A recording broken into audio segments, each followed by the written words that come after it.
ନମସ୍କାର, ଆସନ୍ତୁ ଆରମ୍ଭ କରିବା ଆଜିର ଏହି ସୁନ୍ଦର ଭିଡ଼ିଓଟି। ସୁଦଶା ବ୍ରତ। ଶୁକ୍ଳପକ୍ଷ ଦଶମୀ ତିଥି ଗୁରୁବାରରେ ପଡ଼ିଲେ ତାହା ସୁଦଶା ବ୍ରତ ରୂପେ ପାଳିତ ହୁଏ। ଏଥିରେ ଲକ୍ଷ୍ମୀଙ୍କୁ ପୂଜା କରାଯାଏ। ସୁଦଶାର ଅର୍ଥ ଭଲ ସମୟ, କିନ୍ତୁ ପଲ୍ଲୀ ମାନସରେ ସମ୍ଭବତଃ ସୁଦଶା ଶବ୍ଦ ସହିତ ଦଶ ସଂଖ୍ୟାଟି ସଂଯୋଜିତ ହୋଇ ଆସିଛି। ଫଳତଃ ଉପାସନାରେ ଦଶପାଖୁଡ଼ା ପଦ୍ମ, ଦଶବର୍ଣ୍ଣ ମୁରୁଜ, ଦଶମୁଖୀ ଦୀପ, ଦଶମୁଠି ଚାଉଳ, ଦଶମେଞ୍ଚା କଦଳୀ, ଦଶଗୋଟି ମଣ୍ଡା ଓ ଲକ୍ଷ୍ମୀଙ୍କ ପ୍ରତୀକ ରୂପେ ଲକ୍ଷ୍ମୀଙ୍କ 10 ନାମ। ଆସନ୍ତୁ ଜାଣିବା ମାତା ଲକ୍ଷ୍ମୀଙ୍କ 10 ନାମ। ପ୍ରଥମ ଗଣ୍ଠିର ନାମ ଲକ୍ଷ୍ମୀ ନାରାୟଣୀ, ଦ୍ୱିତୀୟ ଗଣ୍ଠିର ନାମ କମଳିନୀ, ତୃତୀୟ ଗଣ୍ଠିର ନାମ ଶ୍ରୀ ହରିପ୍ରିୟା, ଚତୁର୍ଥ ଗଣ୍ଠିର ନାମ ପଦ୍ମାଳୟା, ପଞ୍ଚମ ଗଣ୍ଠିର ନାମ କମଳା, ଷଷ୍ଠ ଗଣ୍ଠିର ନାମ ଚଞ୍ଚଳା, ସପ୍ତମ ଗଣ୍ଠିର ନାମ ବିଘ୍ନେଶ୍ୱିନୀ, ଅଷ୍ଟମ ଗଣ୍ଠିର ନାମ ସିନ୍ଦୂର ଦୁଲଣୀ, ନବମ ଗଣ୍ଠିର ନାମ ଦୁର୍ଗତି, ଦଶମ ଗଣ୍ଠିର ନାମ ବିଷ୍ଣୁ ପାଟରାଣୀ। ସୁମରିତ ଦଶଖିଅ ଧଳା ସୂତାର ଏକ ବ୍ରତ ପୂଜା କରାଯିବାର ବିଧି ରହିଛି। ସେହି ବ୍ରତକୁ ପରବର୍ତ୍ତୀ ସୁଦଶା ବ୍ରତ ପର୍ଯ୍ୟନ୍ତ ବାହୁରେ ଧାରଣ କରାଯାଏ।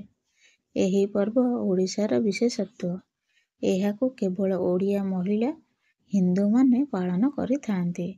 ଭାରତର ଅନ୍ୟ ରାଜ୍ୟରେ ବା ଭାରତ ବାହାରେ ଏହା ଦେଖାଯାଏ ନାହିଁ। ଆସନ୍ତୁ ଜାଣିବା ସୁଦଶା ବ୍ରତର କାହାଣୀ। ଜନୈକା ବିଧବା ବ୍ରାହ୍ମଣୀ ନଦୀରୁ ଜଳ ଆଣିବା ସମୟରେ ନିଜ ବ୍ରତଟିକୁ ହଜାଇ ଦେଇଛନ୍ତି। ବ୍ରତ ହରାଇ ବିକଳ ଭାବେ କ୍ରନ୍ଦନ କରୁଥିବା ବେଳେ ନଳ ରାଜା ତାଙ୍କର ଦୁଃଖ ଦୂର କରିବା ପାଇଁ ସତ୍ୟବଦ୍ଧ ହୋଇ ନିଜ ରାଣୀଙ୍କଠାରୁ ବ୍ରତ ଆଣି ବ୍ରାହ୍ମଣୀକୁ ଦେଇଛନ୍ତି। ବ୍ରତଟି ଲକ୍ଷ୍ମୀଙ୍କ ପ୍ରତୀକ ହୋଇଥିବାରୁ ବ୍ରତ ଦାନ କଲେ ଲକ୍ଷ୍ମୀ ଛଡ଼ା ହେବାର କଥିତ ଥିବାରୁ ରାଣୀ ଅତ୍ୟନ୍ତ କୁଣ୍ଠାର ସହ ବ୍ରତଟିକୁ ଦେଇଛନ୍ତି। ବ୍ରତ ଦାନ ପରେ ତାଙ୍କର ସକଳ ସମ୍ପଦ, ସୁଖ, ଐଶ୍ୱର୍ଯ୍ୟ ଅପହୃତ ହୋଇ ରାଜା ଓ ରାଣୀ ଲକ୍ଷ୍ମୀ ଛଡ଼ା ଓ ଶ୍ରୀହୀନ ହୋଇ ପଡ଼ିଛନ୍ତି।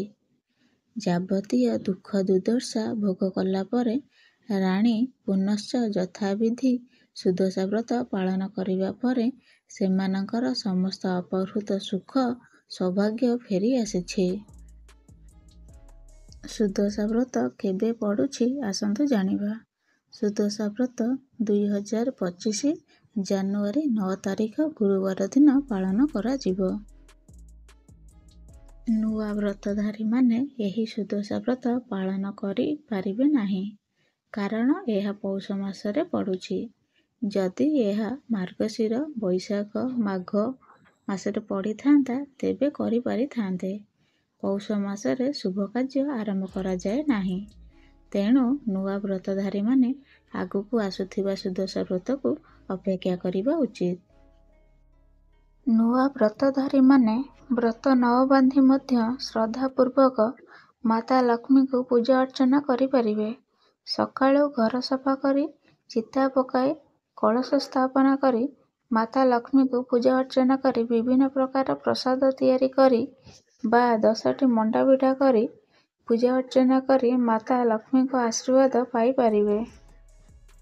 ଆଜି ପାଇଁ ଭିଡ଼ିଓଟି ଏତିକି। ପୁଣି ଦେଖାହେବ ଆଉ ଗୋଟେ ସୁନ୍ଦର ଭିଡ଼ିଓରେ। ଥ୍ୟାଙ୍କ୍ସ ଫର ୱାଚିଂ।